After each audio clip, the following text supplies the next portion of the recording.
Good evening. Welcome to the SUSD 30 typical governing board meeting. We're going to start off actually tonight with a study session around the 301 plan. Okay. Yes, sir. Thank you, Mr. President. Members of the board, welcome everybody. Before I turn the microphone over to my colleague, Assistant Superintendent Downs, just a couple of brief comments. This presentation has to do regarding an amendment to the Proposition 301 compensation plan. Just as a reminder for the public and the board, Prop 301 was a voter-approved sales tax initiative that was approved by the voters of the state of Arizona, gosh, about 20 years ago. And it provides for additional resources for education. It has multiple components. Part of it is a performance plan that teachers engage in where they complete and successfully achieve certain outcomes, and it allows for additional compensation. Basically, the focus of Mr. Downs' presentation is about a possible recommendation this evening to amend the plan just based on the contingencies involving the pandemic to support the validity of the plan and the opportunities for success on the part of our teachers. So, Mr. Downs. Thank you, Dr. Valenzuela, members of the board and public. Thank you for this opportunity to kindly request and we recommended to Dr. Valenzuela a change in that performance pay plan. As Dr. Valenzuela articulated, the plan which you previously approved at the beginning of the school year has 5 components of it. And foreseeing the future, we really didn't know what the pandemic would bring. We attempted to put some language in there to make sure that these goals were obtainable by teachers. Unfortunately, we couldn't forecast everything, and we believe of the 5 goals that they have to attain, 2 of them may not be attainable, so we are kindly asking that we relook at the plan. Are we going to be able to put it up on the screen?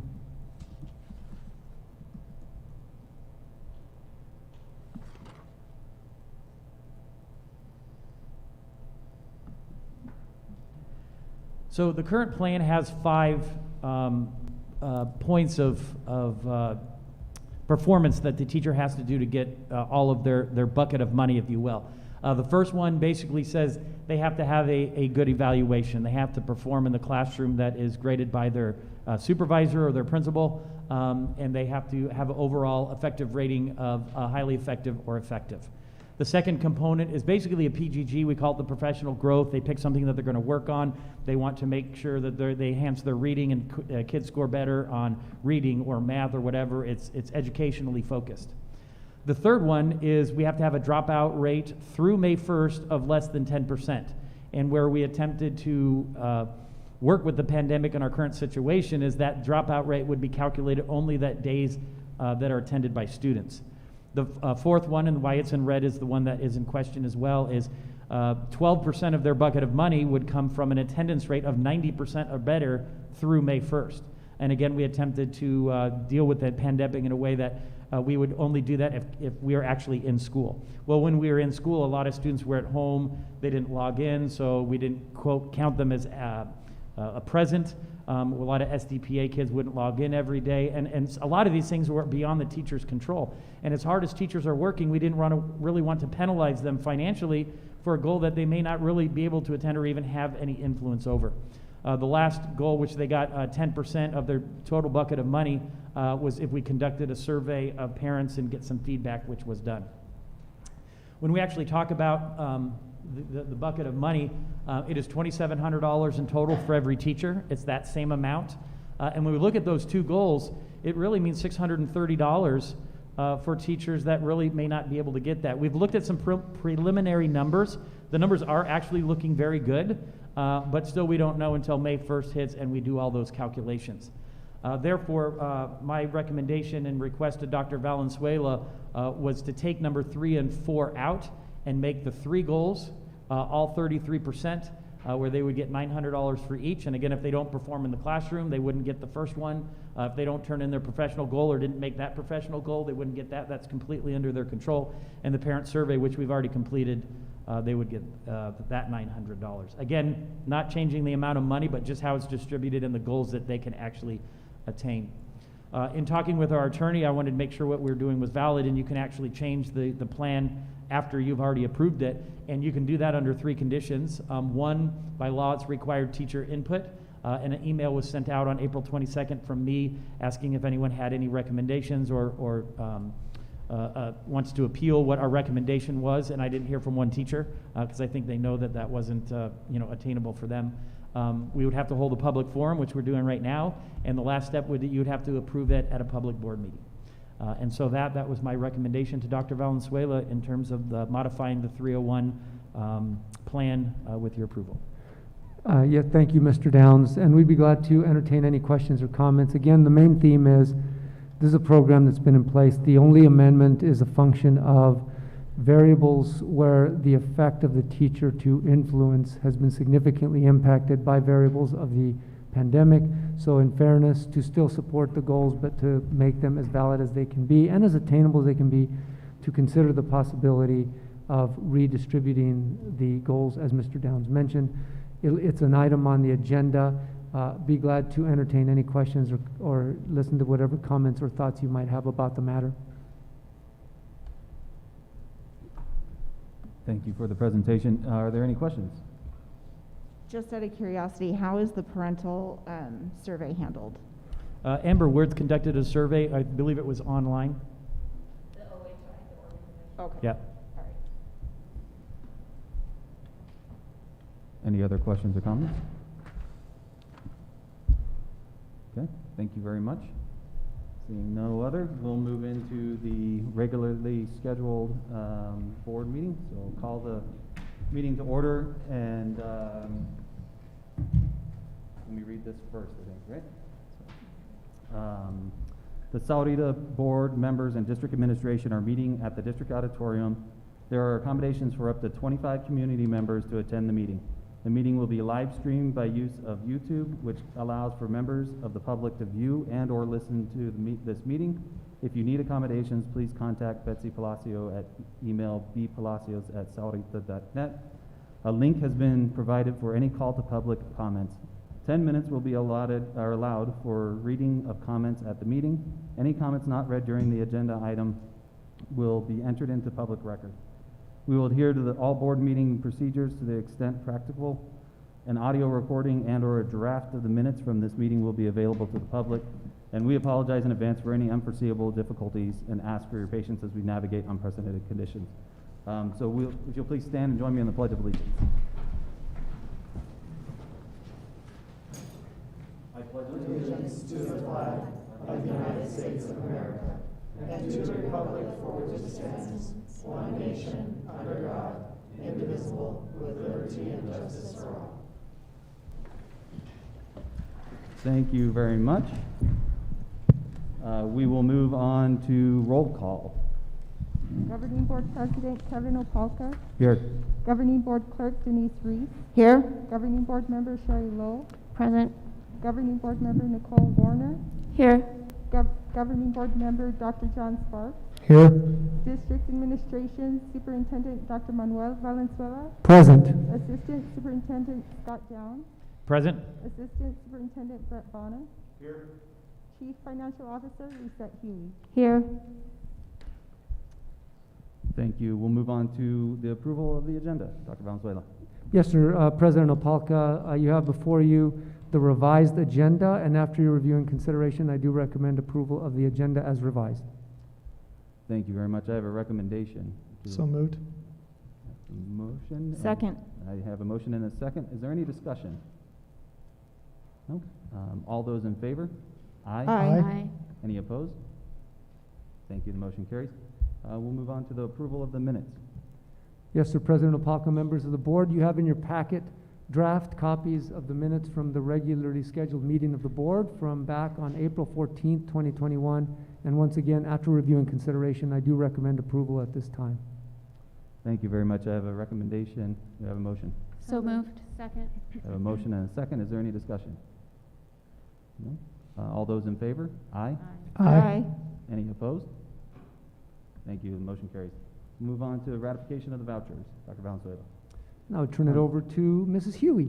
Sorry about that. That's okay. Good evening, everyone. I recommend new payroll 24.1 through 25.2, totaling $12 million. That's to take us out to June 25th, 2021, and ratification of expense vouchers 2155 to 2158 totaling $566,170.01 for a grand total of $12,566,170.01. Thank you very much. I have a recommendation. Do I have a motion? So, Second. so moved. I have a motion and a second. Is there any discussion? That brings us to the end of the fiscal year, correct? Just about, and so we'll bring back the ratifications because it won't be that much. And then we'll come back with just about 5 days until capturing the last week of the pay period for this Okay. year. Thank you very much. I have a motion and a second. All those in favor? Aye. Aye. Any opposed? Thank you. Motion carries. We will move on to the superintendent's report. Dr. Valenzuela. Thank you, President Opalka, members of the board. Just a few items to highlight. In regards to enrollment, the last several meetings, we've been moving ever so slowly, but we are moving in the positive direction back in regards to preparing for the next year. As you know, we sustained a significant decrease in enrollment for this year, and we've been working intentionally to recover that, and we're making, again, slow and steady progress in that direction, standing currently at 5,717 students, plus one over what we had at the last meeting. I'd like to offer my congratulations to several students and staff who've distinguished themselves and continue to shine a bright light on our Sahuarita community and our programs. First, Sahuarita High School student Kiana Gardner placed second, earned the silver medal in the FCCLA Culinary Arts Food Innovation Competition and qualified for the national competition. Recently in Tubac, there was a very renowned art festival where our high schools competed, and 7 of the 8 top prizes were attained by our Sahuarita students. So we continue to be very, very proud. They truly are among our greatest ambassadors. I'd like to congratulate Dr. Teresa Hill, principal at Walden Grove High School, who was recently named Arizona Principal of the Year by the National Association of Secondary School Principals, and Teresa will represent the state of Arizona in the National Principal of the Year competition. Speaking of Walden Grove, Barry Cromer, who's the athletic director there, was recently named by the Arizona Interscholastic Association as the 4A Athletic Director of the Year. And finally, Thomas Cervenka, who leads our Arizona Winter Guard, was named Arizona Winter Guard Director of the Year. So once again, our people continue to make Sahuarita shine. We're very, very proud. And with that, sir, that completes my report. Thank you very much. We will move on to governing board reports. Dr. Sparks. Just excited to see schools full again and kids participating in activities, and got to watch the indoor drum final presentation and enjoyed that, and other activities, National Honor Society's inductions, and it's nice to see school back in full swing, and I've been enjoying that a lot. So just super glad to be here tonight and grateful to live in the community I live in. Thank you, Dr. Sparks. Sherry? Thank you very much. I think we also need to congratulate the tennis teams on both high schools for going to state. They compete this Friday. I think that's correct, isn't it? Correct? They go on Saturday. And that goes for both high schools, so I'm really excited to see that. It is great that we're back in full swing, and it's nice to have people in the audience. So I'm grateful to see people in our community here tonight. So thank you very much for coming. Thank you, Ms. Lowell. Ms. Reese?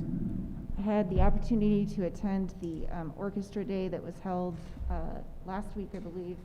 It was great to see kids performing and have at least a small audience. And then also looking forward, SMS is presenting their orchestra this Friday, so I'm looking forward to that as well.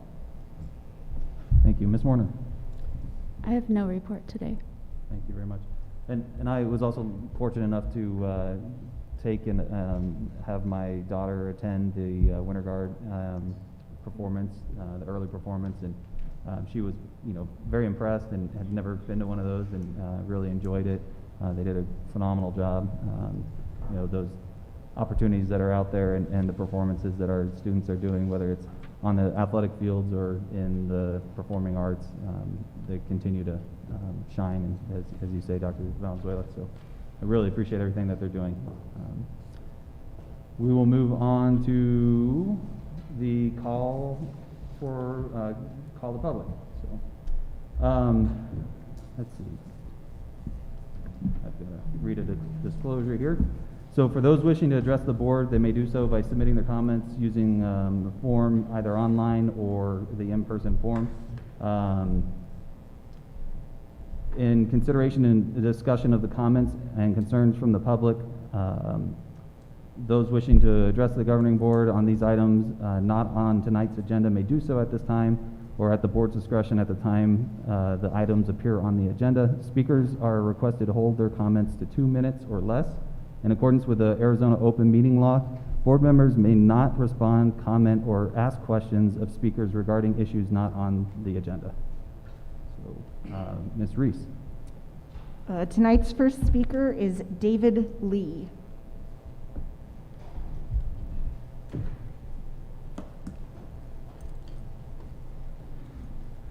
Good evening, ladies and gentlemen. Thank you for the opportunity to come up here and speak. I'll try to keep this short and simple. So obviously this is about the mask mandate for our children. I'm a parent of 2 kids here in the Sahuarita Unified School District. Clearly, we would all love the mask mandate to be lifted. Some super simple facts. I mean, we can pull up Google, we can pull up Wikipedia, we could pull up the CDC. There have been 0 deaths in Pima County for kids 18 and under. 0 deaths. If we're about protecting the children, we know that the kids, they're safe. A couple things that we can keep in mind. We all know seatbelts save lives. Seatbelts save lives because there is a national standard on what a seatbelt is made of, its tension strength, and its ability to hold force back. As we look around the room today, we can see at least 20 different styles of masks in here. There is no national standard for masks. We don't know what masks work. We don't know what masks don't work. My child has been sent home 3 times this year. The last time was probably about 2 weeks ago. He was finally able to return to class. So each time that he was sent home due to a headache and a little bit of dizziness. The headache and the dizziness are due to carbon dioxide retention. If you want to Google search carbon dioxide retention and all of the signs that come from it, headache, dizziness, nausea, fatigue, all of that is a sign of this. Every time my child was sent home, I had a personal phone call with his teacher and asked if his temperature was taken. His temperature was never taken all 3 times. As he returned to our house, we took his temperature. He was at a solid 98.6. The 2 times that he was sent home early in the year happened, I believe, back in September. We all know that this was the hottest, driest summer on record in 2020, the hottest and driest summer on record. Our 4-year-olds and our 10-year-olds and our 12-year-olds are being sent home because they have headaches. It's because these kids don't drink water. I'm a 38-year-old and I don't drink enough water either. Kids cannot be sent home for basic headaches. It affects our kids, it affects their siblings, it affects our ability to work as a community. We got to do better than this. This is bad stuff. We have to eliminate the mask mandate. That's your allow time. the kids to wear it if they Thank want you it, very allow much. the That's kids your not time. to. Excuse me, that's your time. Thank you. Your 2 minutes is up. Thank you Okay. very much. And I would also like to take this time to congratulate the parents of the Vail Unified School District. For those of you listening online, Vail, you did it right. Congratulations. We are following your steps.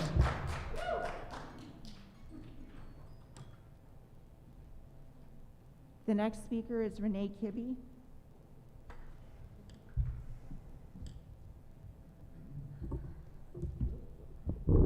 Hello, I'm Renee Kibby, and I have 2 children in the Sahuarita School District, and this is actually our 2nd year.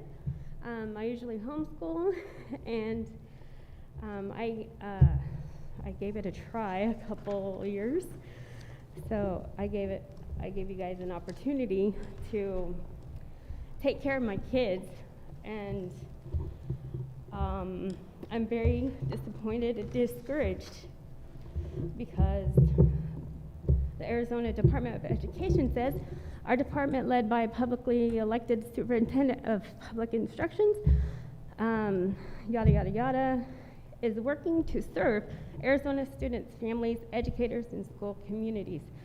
And I don't feel like that you are doing that.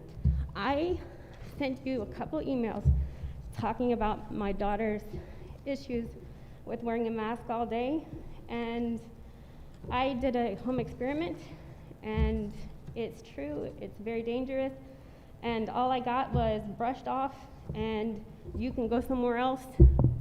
I'll be okay doing it at home, but you guys need to step up and take care of our kids. You need to step up to the bullies of the health department and say, our kids in Sahuarita are suffering, and you will not tell them what to do, because Section 360 BBB, whatever, you know exactly what I'm talking about. It says required conditions to where emergency health stuff is of the option to accept or refuse administration of the product. You have a right to tell them we have an option, okay? So please do that, because not only my children, apparently all the other ones are too. So let them have an option, please. Thank you. And it's none of the 52 other minutes. parents' business if my child can breathe or not. Thank you. Thank you. And I just want to say, you guys do have awesome teachers. Just to let you know that my girls love their teachers. Just let you know that. Sydney Watts.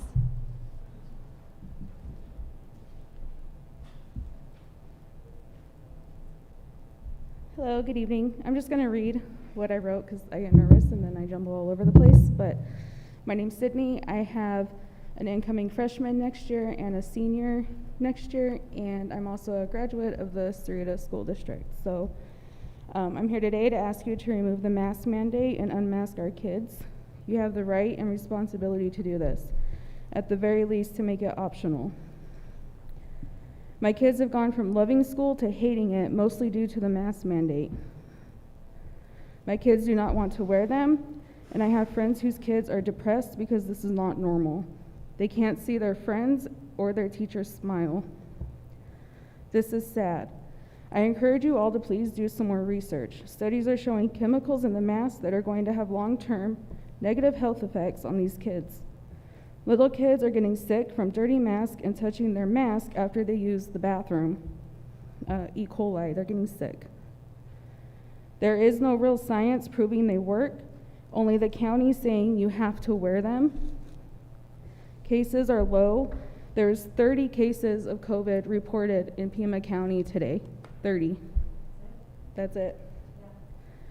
Teachers have been vaccinated, or at least had the opportunity. So teachers saying, we all know what teachers are saying these days, they've all had the opportunity to get vaccinated.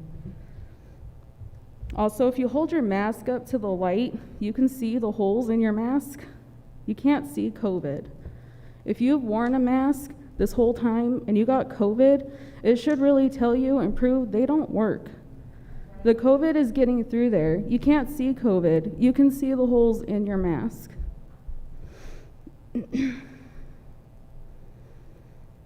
Enough is enough, and the emergency's over. We have vaccines and treatment options, and it's time for real normalcy. Also, I just want to let you know, sorry, I know my time's up, but you have a lot of district employees that are rude and disrespectful to parents who disagree with them regarding the mask mandate and the contact tracing. I posted something regarding the volunteer testing program on the Parents of Sahuarita Kids page, and it had to be removed because district employees were part of the bullying to other parents. They're being rude and disrespectful, your staff, to parents, and that's something that you should know. Thank you.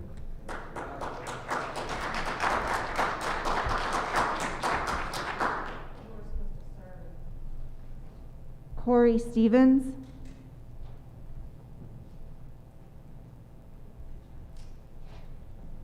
My daughter goes to Walden Grove High School. We as parents should be able to decide what's in the best interest of our children as it pertains to their health and well-being as protected under the Parents' Bill of Rights, ARS 1-00602. The right to make health decisions for minor children, including rights pursuant to Section 15873, 36-2271 and 36-2272 unless otherwise prohibited by law. Governor Ducey introduced Executive Order 2020-10 providing schools options for face coverings. The governor also implemented protections for businesses, government agencies to include schools that will protect them from undue litigation in regard to COVID-19 infections. Have us sign a waiver. I'm willing to do it. We ask our children be given assignments to cite resources, give facts and data to support and prove their theory, case, and point of view. I'm asking you to seek out numerous resources, not have that of just the Pima County Health Department. Teresa Cullen lies. She doesn't even know how to do simple math. Here's just some data to consider. January 2020, Dr. Fauci himself, the demigod, said asymptomatic transmission has never driven the pandemic. Fact number 2, Texas and Florida have both lifted all COVID-19 restrictions and mask mandates and have seen no increase in either hospitalizations or transmission rates. Fact number 3, COVID-19. Children are unlikely to become seriously ill or suffer death from COVID-19. This is from Journal of American Network.com, Journals, JAMA, Journal of American Pediatrics. There is a growing amount of research available showing that young children are not significant drivers of the spread of COVID-19, including at schools and at home. A January 2021 study involving 100,000 students and staff say 99.968% of the children do not get COVID-19. These are data. This is fact, okay? Data and fact and research. Please use data, use fact. We have to ask our children to use data, fact, and research. Please, please, please. Just give us the choice. That's all we ask, is for choice.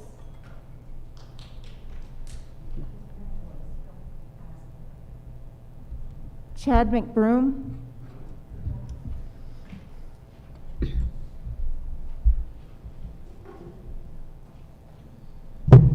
My daughter used to absolutely love school. Now every morning she wakes up. In fact, she wanted to be a teacher when she grew up. Now every morning she wakes up crying and begs us not to send her to school. I've watched over the past years her innocence and joy has been stolen by the very people entrusted with her protection. She suffers with acute anxiety, and every minute her face is covered is torture. We know children are not spreaders of COVID-19 and are hardly impacted by this disease, and this is a blessing. But what have we done with that blessing? We continue to burden them with these damaging policies out of our own fear. I'm sure the school board will cite CDC guidelines as a basis for your decision to keep compulsory masking of healthy children in place. However, the past year has shown us that the CDC has conflicting interests and cannot be trusted as a scientific source of scientific information. In fact, the CDC has yet to provide a single piece of peer-reviewed scientific research supporting the efficacy of face masks. And in an FOIA FOIA response dated April 5th, 2021, the CDC admitted, quote, CDC is not aware of any randomized controlled trials that show that masks or double masks or cloth face coverings are effective against COVID-19, unquote. The only randomized controlled study of the efficacy of face masks to control the spread of SARS-CoV-2 conducted to date is the DanMask-19 trial, which concluded there was no statistically significant difference between those who wore a mask and those who did not when it came to be infected with SARS-CoV-2. What we do know is that face masks have been shown to pose significant physiological, psychological, and health risks, including hypoxemia, hypercapnia, shortness of breath, increased lactate concentration, acidosis, inflammation, self-contamination, increased stress hormone levels, immunosuppression, chronic fear, chronic stress, fear, fatigue, compromised cognitive performance, anxiety, depression, hypertension, and headaches. I could go on, but I only have 2 minutes. Regardless of the lack of the safety and efficacy behind the decision to require a child to wear a mask, it is an illegal mandate. 2 minutes. It is illegal to mandate an EAU-approved investigational medical therapies without informed consent. mask use for viral transmission prevention received an EAU authorization by the FDA on April 18th, 2020. And EAU means, quote, this is quoting law, the products are investigational and experimental only. And the federal statute granting the FDA the power to authorize a medical product for emergency use, 21 U.S.C. 360 BBB-3, requires that the person being administered the unapproved product be advised of his or her right to refuse administration of the product. This Thank you. Your statute time is further up. recognizes You've been the given more than well-settled enough time. doctrine that medical Please have a experiments seat. or clinical research Mr. may McBroom, I not be ask you to performed please on respect the human rules of subjects the without meeting. the express informed consent of the individual receiving McBroom, treatment. I ask you to And my please have child a does seat. not consent, and neither do we, her parents.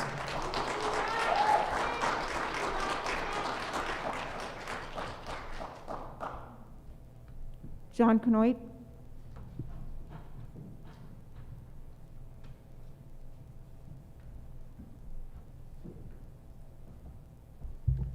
Greetings. Thank you for the opportunity to talk.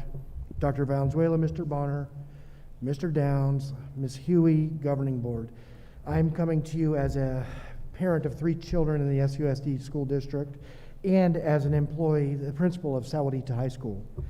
I got sick from COVID in December, the end of November, December, and I was sick. My wife was sick, and it was the first time in my life that I thought I was going to die. I remember my quarantined in my bedroom, and the kids were crying. I just remember the kids crying outside my bedroom, and they couldn't see their dad, and they were worried. And the Sahuarita community came together, and they helped my family. They dropped off contactless foods, medicines, and I'm so grateful to the community. We do live in a special place. The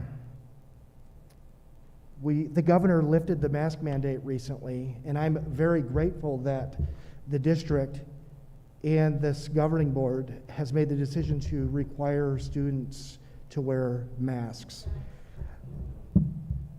I appreciate everyone being respectful to me, because I was to you when I was speaking, when you were speaking.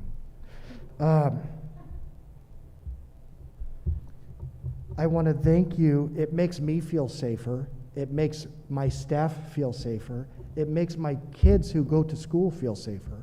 I've got an 8-year-old, and he doesn't say anything about his mask when he gets home. He talks about his STEM projects and products that he creates. And the masks make all of my kids feel safer, and it makes my wife feel safer about sending kids to SUSD.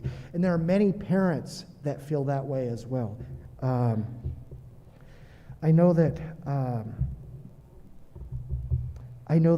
at SHS at least, we have many multi-generational families. We've got families where the parents have kids and they also have their parents. So, That's time, Mr. Canoit.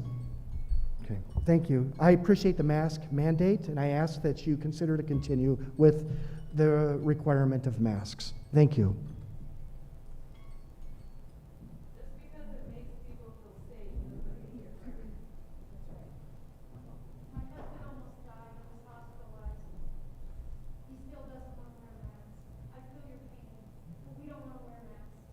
That's understandable. You had an opportunity to share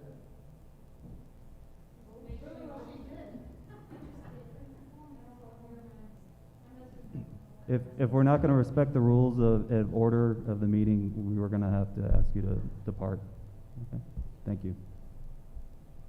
Ms. Reese, are there any other Yeah, calls? there is, and I apologize if I get the first name wrong. The pen looked like it was quitting. It looks like Amanda Edwards. No, that's fine. All right. Speaking in public is definitely not something that I ever choose to do. So this has just come straight from the heart as a mom. My kids have gone here. I've had 3 kids in the district. 1's graduated. 2 would be going to Wrights and Ridge right now if I were not homeschooling them this year. You can look up facts all day long, but I'm just going to tell you that common sense tells you that masks don't work. We're all wearing different types of masks. You don't know what mine is made of. It could be full of holes. You have no clue. I ask you to, principal, and I don't know you, I'm sorry, but were you wearing a mask when you got sick? Because I know my dad was. He was always wearing a mask, and he got sick. If you're an adult, you have had the option to get vaccinated, and if you are afraid and you want to get vaccinated, you can do that. All the staff and teachers, we always have loved them. They have that option. So please take these masks off our kids. They touch them all day long. They suck on them. They touch dirty things and touch them again. They come home, and I have friends who have kids in the district this year, mine are home. They come home soaking wet and full of just disgustingness. I can't imagine having to wear that for 6 or 7 hours a day, and I would not make my kids. If you lift the mask mandate, then my kids will 99% likely to come back to the district. Okay? This is ridiculous. I can't take my kids to Costco for an hour without them going crazy wearing their mask. They just want to leave. They're pulling it off their face. They're pulling it down. I turn around. It's below their nose. I have a kid that can't wear a T-shirt with a tag in it without going crazy, let alone a mask on his face all day. How is he supposed to learn like that? And it's not working. How does it work? Everybody still, you either get COVID or you don't, whether you're wearing the mask or not. Look at the studies. Let these kids just be kids. I just beg you, please let these kids just be kids and go to school. My daughter is in 3rd grade this year, and she just begs to go back to school. She wants to see her friends. She wants to see her teachers. She just wants normal life back. And since I still have time in regards to this voluntary testing, I'm hearing hundreds of kids are being sent home because of this voluntary testing. Not because they're sick or they're positive, but because they've been exposed to somebody who was supposedly positive on these tests. The tests don't work either.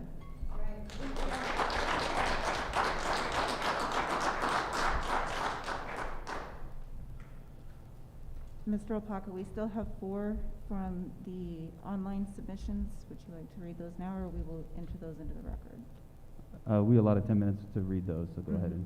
Okay. The first one is from Nathan Sanchez.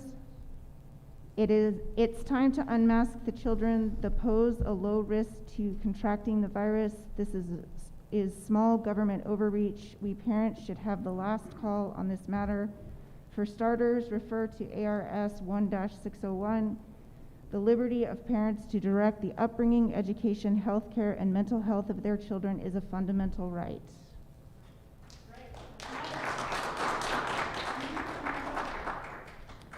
From Heather Thompson, when are you going to unmask our children? Anyone who has chosen to be vaccinated has been. These masks are affecting our children, not to mention a whole year of education that has been lackluster at best. As a parent of 3 children in the district, I am demanding transparency and actual answers. Thank you.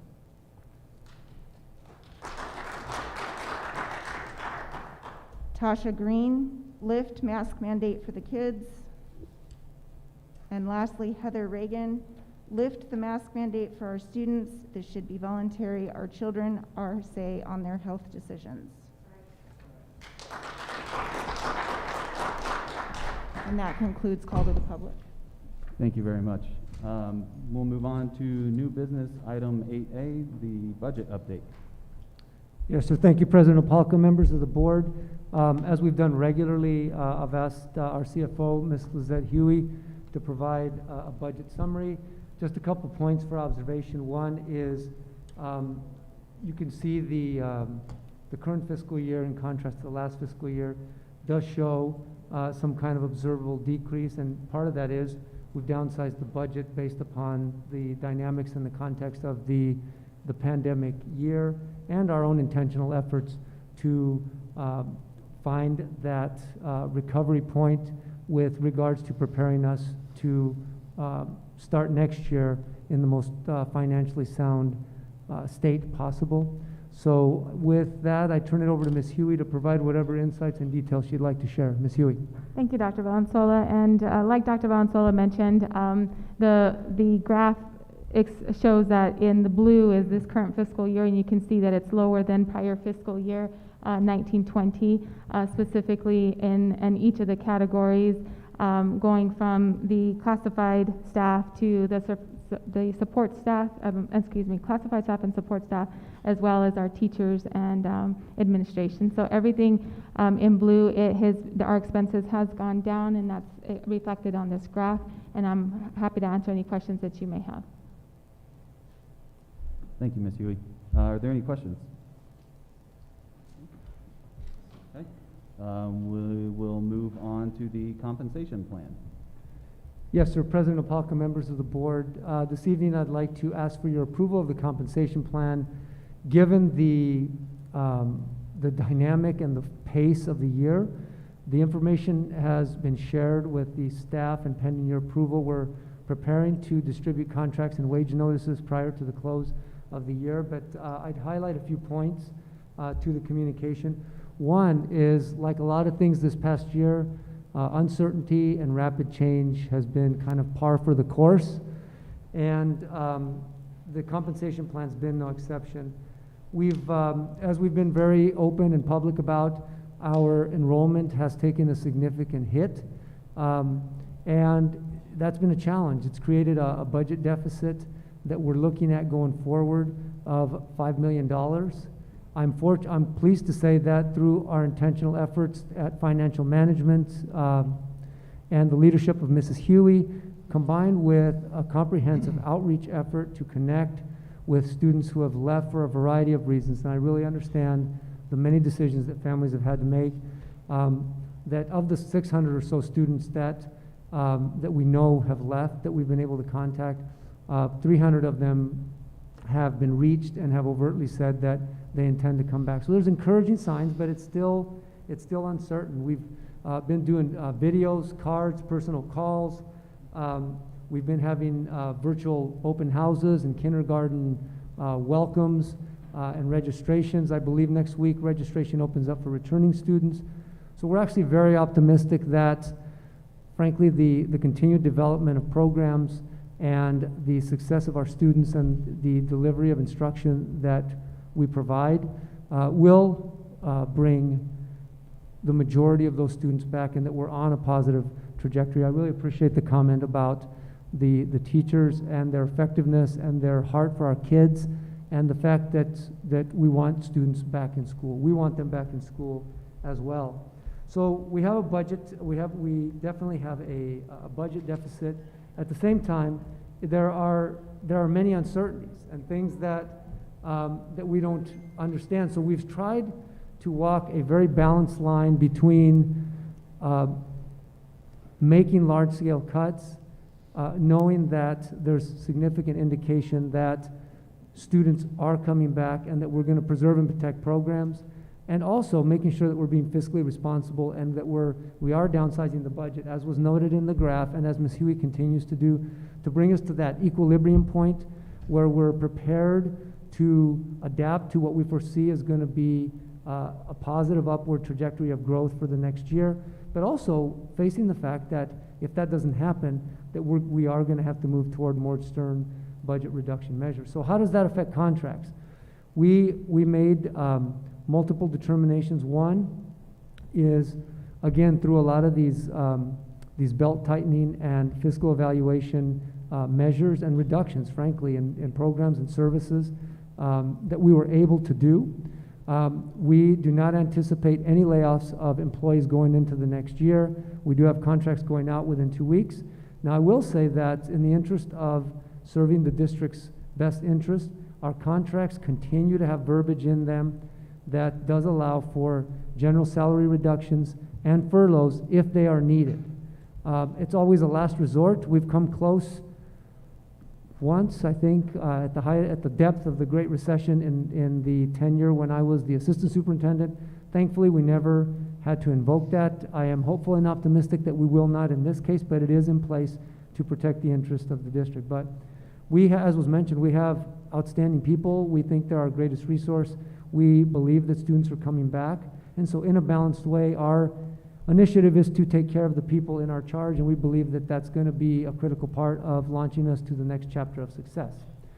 Having said that, we've also got to be responsible, and so there obviously at this point is not going to be any kind of a raise or an increase, which I must say is the first time in my tenure as superintendent that hasn't happened, that I recall. But it's the right thing to do.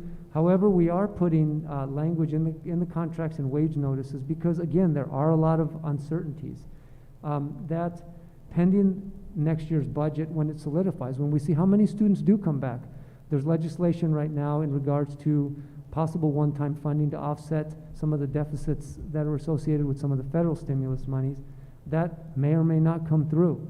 We're also looking at other one-time funding. The amount is still questionable. So there's a lot of moving parts.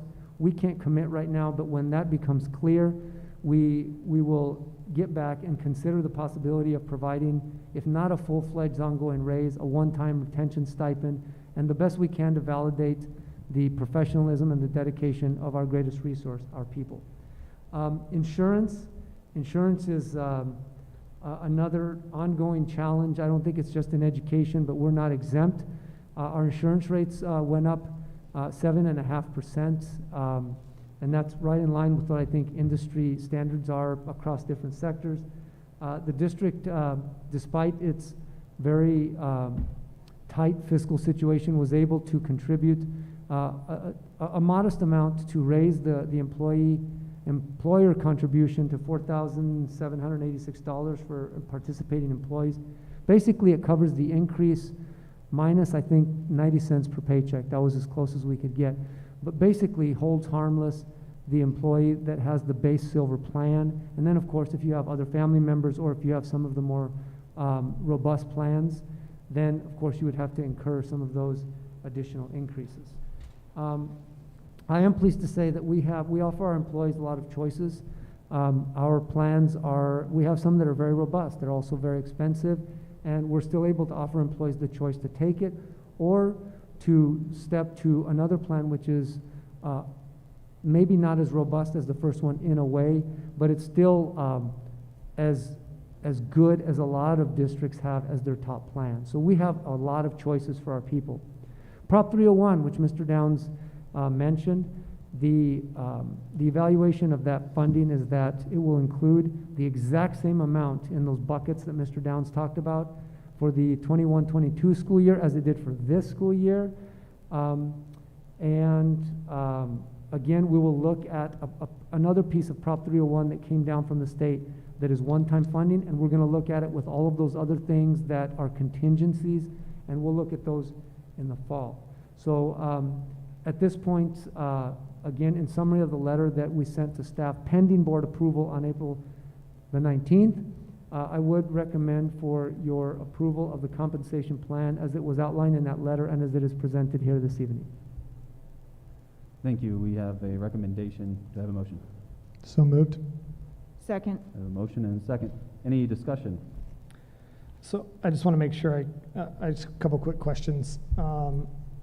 The insurance increase was 7.5% across the board. Was that the average increase, or was that the average? Was that the increase of only the silver plan? No, that was that was average for our district. For our district, Correct. So that applies to all plans. Correct. Okay. And what was the current year district contribution? Will be $47.86. What was last year's? Do you know offhand? I believe it was 4,600, sir. 4,600 flat. Yes. Okay. And then 301 money, I know we're not going to change that compensation. I'm just making that statement. That is what I heard, and make sure I understand that. So it's the same as it was last year.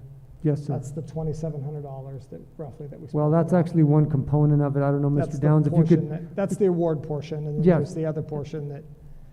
To your point, all aspects of the Prop 301 plan, I think Are there the are same. three basic components, will be the exact same as they were for the current school year. And then my last question is that when we have an insurance increase, and please forgive me, I know we cycled our insurance review at least a year or two ago. We went out for bids, both with the trust and then outside the trust. What year did we do that last? And can you help me understand why we don't always do that? Because I hear comments about it being cheaper on the private market. We're a pretty small pool, really. I mean, as a district, about 400 employees take insurance. Yes, that's about 475. Okay, so almost employees. 500. It's still a pretty small pool comparatively to a lot of things. What is that decision process that you either request public, go out for bids outside the trust and inside the trust? We did, and Dr. Sparks, and I'll let Mr. Downs chime in as well, but we did go out for bid. Basically, we got quotes from others, and the difference between one was a no response, and we got another one from another insurance trust as well, and it's the same amount of what we're getting, but the difference is that the actual plans are not as rich. They're ours are, I mean, so even if you're looking at one of their richest plans, we don't offer that because it's so low on the totem pole for our district. Is that correct, Mr. Dow? And so when we measure them next to each other, they may be a little bit less expensive, just a tad bit, but they're also looking at the same type of increases that we're looking at as well.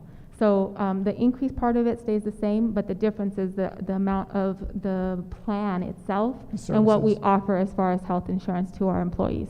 Okay, so that, I just want to make sure I understood. So we did it, we went out. Yes, we did. Got a bid back. It was roughly the same amount of increase, but had less services in the plan as a whole. Correct. Okay, And I'll let Mr. Downs add anything if he wants to. thank you. Any other comments or questions? Okay. So we had a motion and a second. All those in favor, aye. Aye. Any opposed, the same? Okay, motion carries.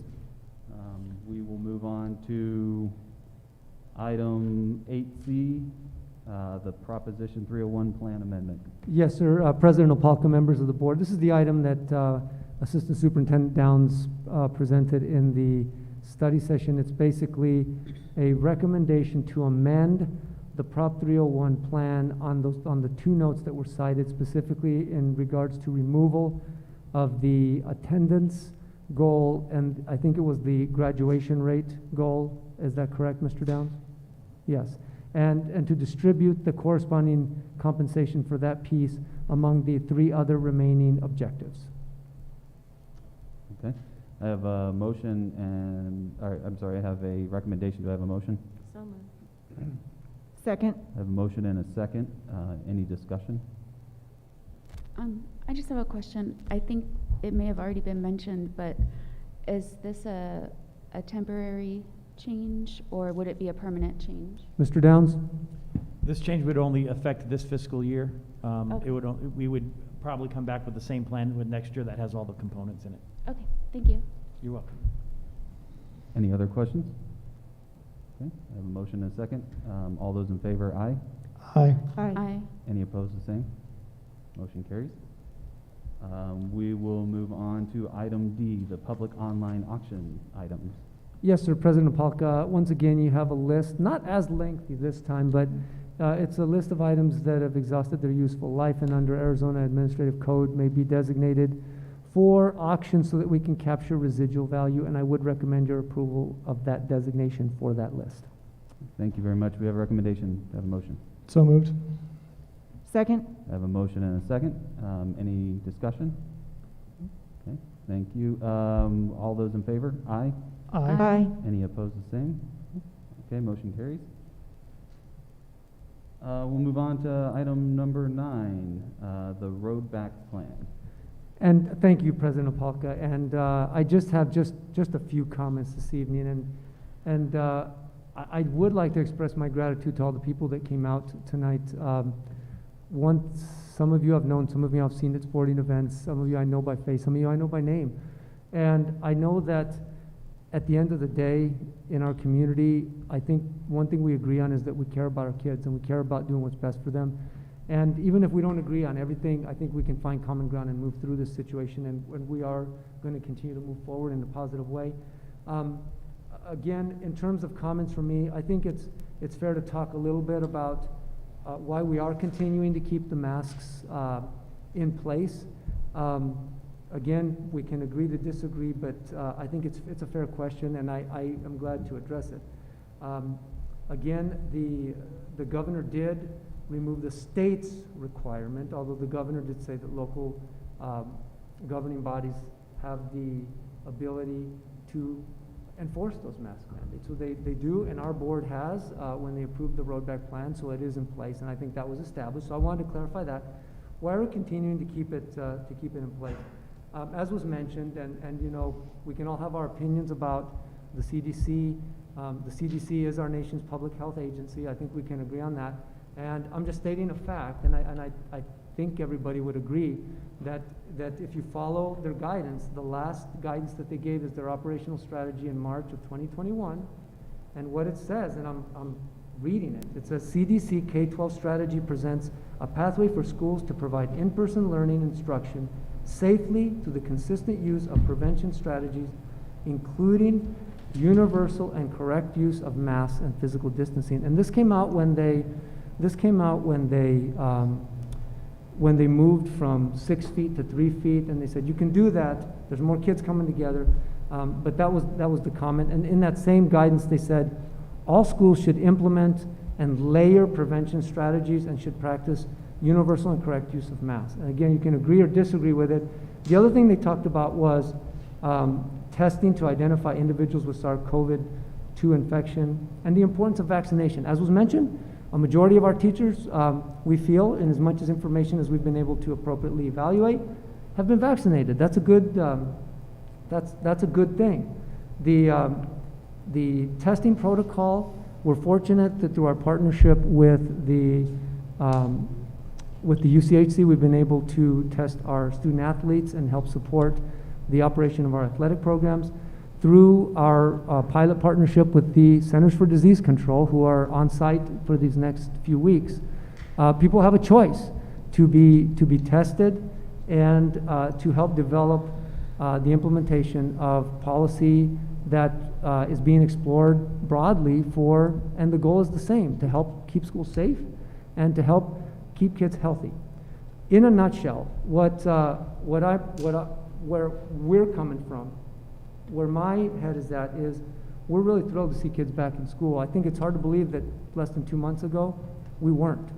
And to walk on campus and to see children running on the playground and playing and eating food and going to baseball games and going to track meets and doing these things that they haven't been able to do for so long, I think that's encouraging to me, and that we need to deploy these layered, strong mitigation strategies to help support a strong finish to the year and hopefully lay a solid foundation to open up in the fall in anticipation that we won't have to use masks or that they can be optional. But at this point, 3 weeks from tomorrow is the last day of school, I believe, if the calendar is correct. And we are keeping a focus on the mitigation strategies that are a part of our plan. We're staying the course: cleaning, sanitation, distancing, procedural norms, the testing pilot for those that choose, and masking. Next steps, finish the year. We want to finish the year safe and sound, and we want to continue to monitor these variables. One thing we've said is slow and steady wins the race. We said we're gonna walk a balance. We're gonna be methodical in our decisions. We're going to consider the opinions of the experts, the people that are appointed to give us public health advice, look at the numbers, look at our own operations, and make sound local decisions for us. But we are hopeful that with continued numbers, foreseeably continuing to stay on a trajectory that is going in the downward direction, that we're able to maintain that as vaccination continues to move forward. There are some questions that are still out there. The number of cases in children, although not extensive, has continued in other parts of the country, has continued to grow. Hospitalization. So we're just watching that. Most kids are unvaccinated, and so we're watching that. But we do anticipate that if we work hard and we stay faithful and with fidelity to what we've been doing, which right now is moving in a good direction, we do anticipate and we do desire and we do expect that in the fall that we can come back with mask optional or with no mask requirement whatsoever. Now, one thing we've learned from this thing is that it can change in 3 days, let alone 3 weeks, not to mention 3 months. So it would be premature to say absolutely we will have the masks off in the fall, but I can tell you with my heart of hearts that that's, at least my perspective, that's the anticipated plan and that's the desire. So that's my update on the road back, President Opalka, and I would turn it back to you and thank you for the time. Thank you, Dr. Valenzuela. Are there any comments or questions from the board on the issues?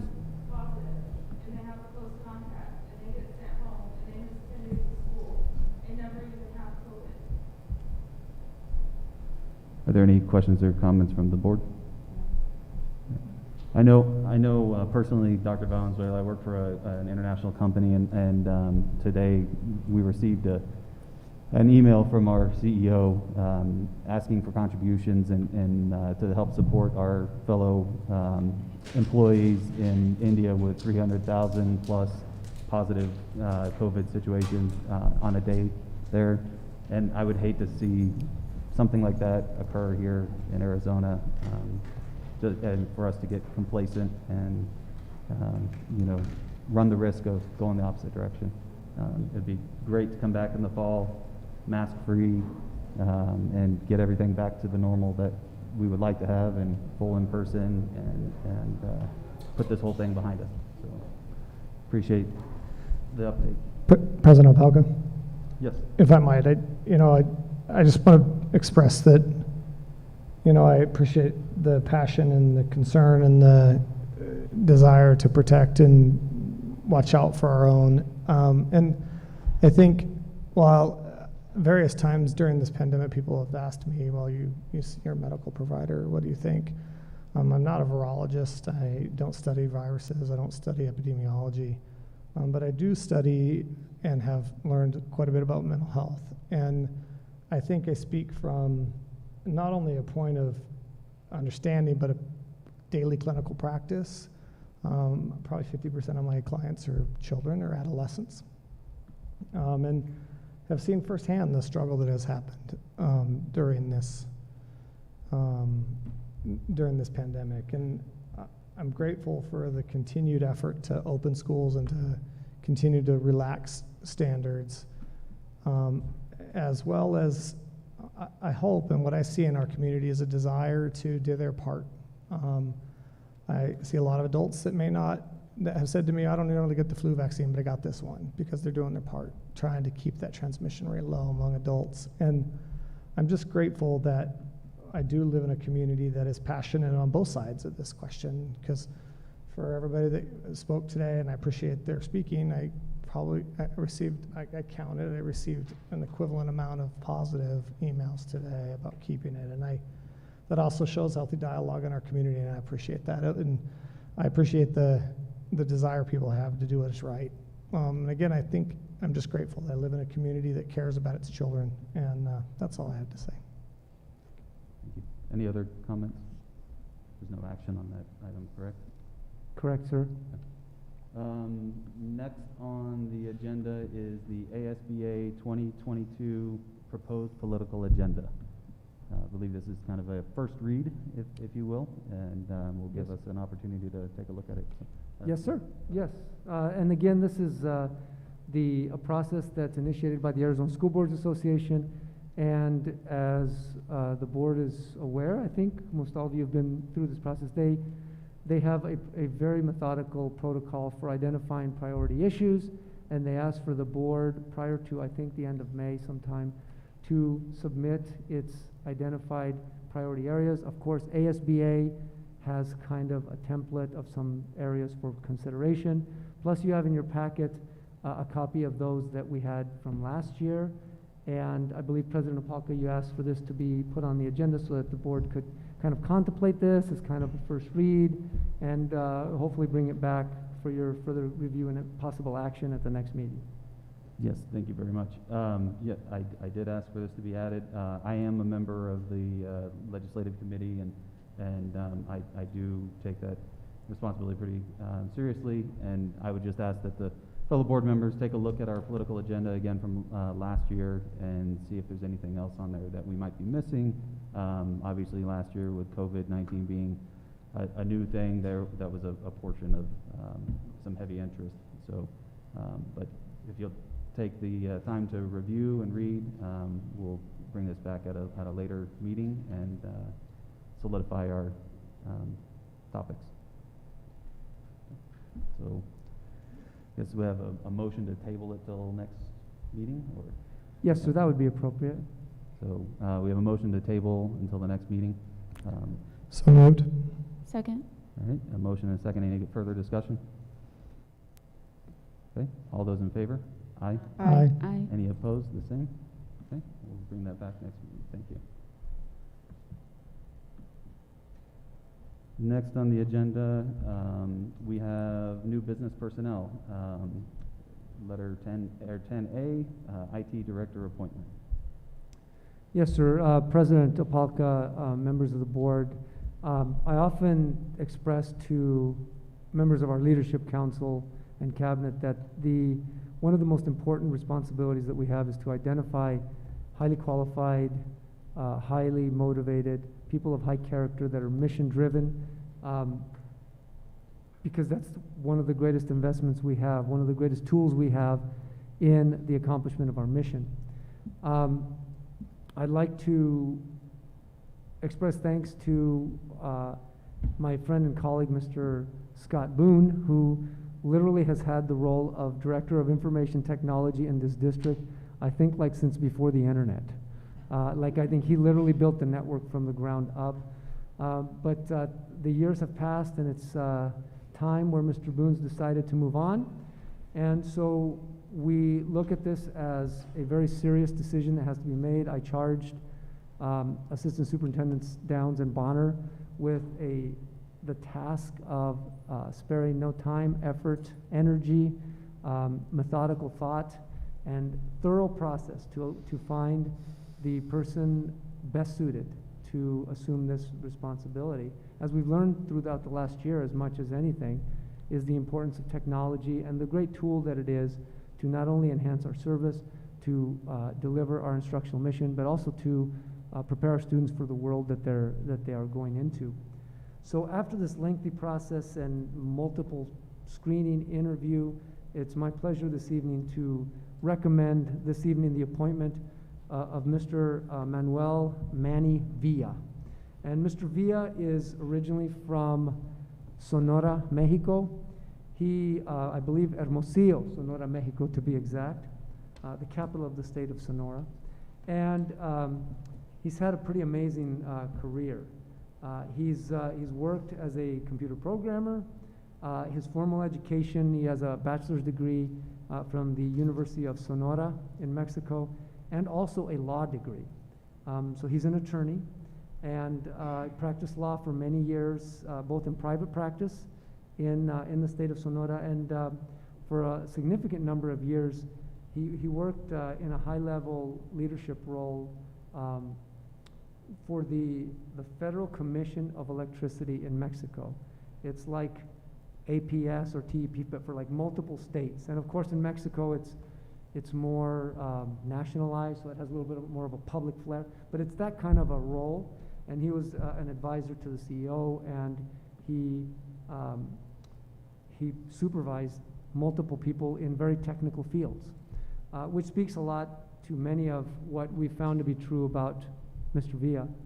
He completed, he's a lifelong learner. He's completed the executive program on strategic management at the University of California, Berkeley. This was while he was in Mexico. And for the last 8 years, he at some point, he brought his wonderful family here to this country. And for the last 8 years, Manny's been working in a variety of roles, technology related in the auditorium, and also full-time as one of our network specialists. The theme that came forth from this process and from my colleagues, and also from my own interview and meeting with Mr. Villa, is not only his exemplary professional background, his leadership skills, his can-do attitude, team focus, and his mission drive to utilize his leadership and his tools and his resources to advance our mission of educating students for 21st century success. So with that, it is my honor and pleasure this evening to recommend the appointment of Mr. Manny Villa as the Director of Information Technology, effective July 1, 2021. Thank you for the recommendation. Do I have a motion? So moved. Second. I have a motion and a second. Is there any discussion? So 2 points I'd like to make. I think when I walked in, Scott said to me, 42 days. And I don't know if you realize the emotion that was in those words when he said it to me, and I'm grateful for your many, many years of service. And I can only imagine that emotion that you hold as you stand on this precipice of change in your life. And we're grateful for your many, many years of service, not only as a teacher, but which you started at, if I understand correctly, and then moved into that role of IT, literally building the network from the ground up. So I know I appreciate that time and effort, and I'm grateful for it. And I think I just want to make a comment. I think I've interacted with Manny on various occasions, whether it be here in the auditorium, as he served here at times, helping John Flannery, but also in schools. And there's a consistent statement I hear about, I've always called you Manny, please don't be offended. I will call you Manuel if you want me to. It's always been a consistent response from teachers, administrators, staff in the district is that he leads himself with kindness, he's gracious, he speaks to people as if and I think genuinely that he cares about the individuals he's serving. And I think I see a true servant heart when I have met him and watched him in his service. And I have to say, me da gracia para trabajar con usted más. Claro que sí. Any other comments? Okay. The motion and second. All those in favor, aye. Aye. Any opposed, the same? Motion carries. Thank you.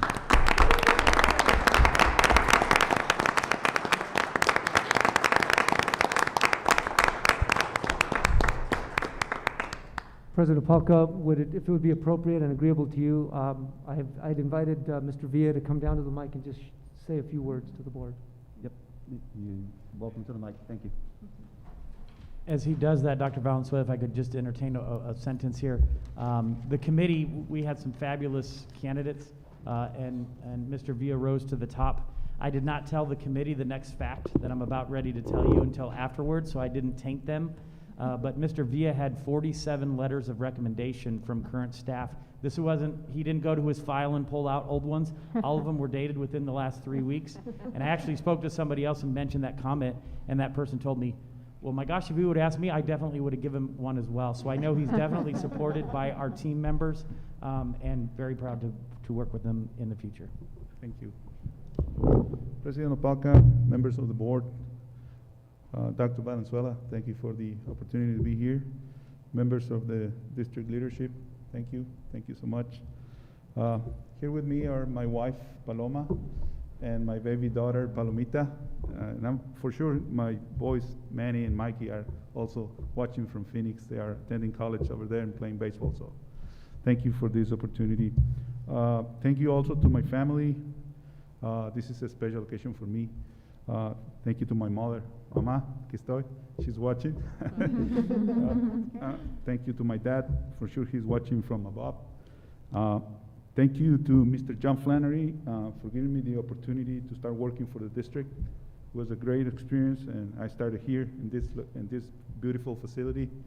Thank you to Mr. Scott Boone for the opportunity to start working for the IT department. And to all the teachers and staff, and for their support, and for giving me the opportunity to work for them. And also thank you to my co-workers, Jorge, Ethan, Teresa, Chris, Todd, Laura, Paloma, Nakoma, and Kat for being a great group of techs with a high work ethic, which I enjoy working with them every single day. It's an honor to speak here before a great group of people and who share the same passion for helping the students to be successful. I'm really, really excited about this opportunity, and as someone once said, technology is not an event, it is just a part of everyday learning. Thank you so much for this opportunity, and hope to see you guys out there. Thank you very much.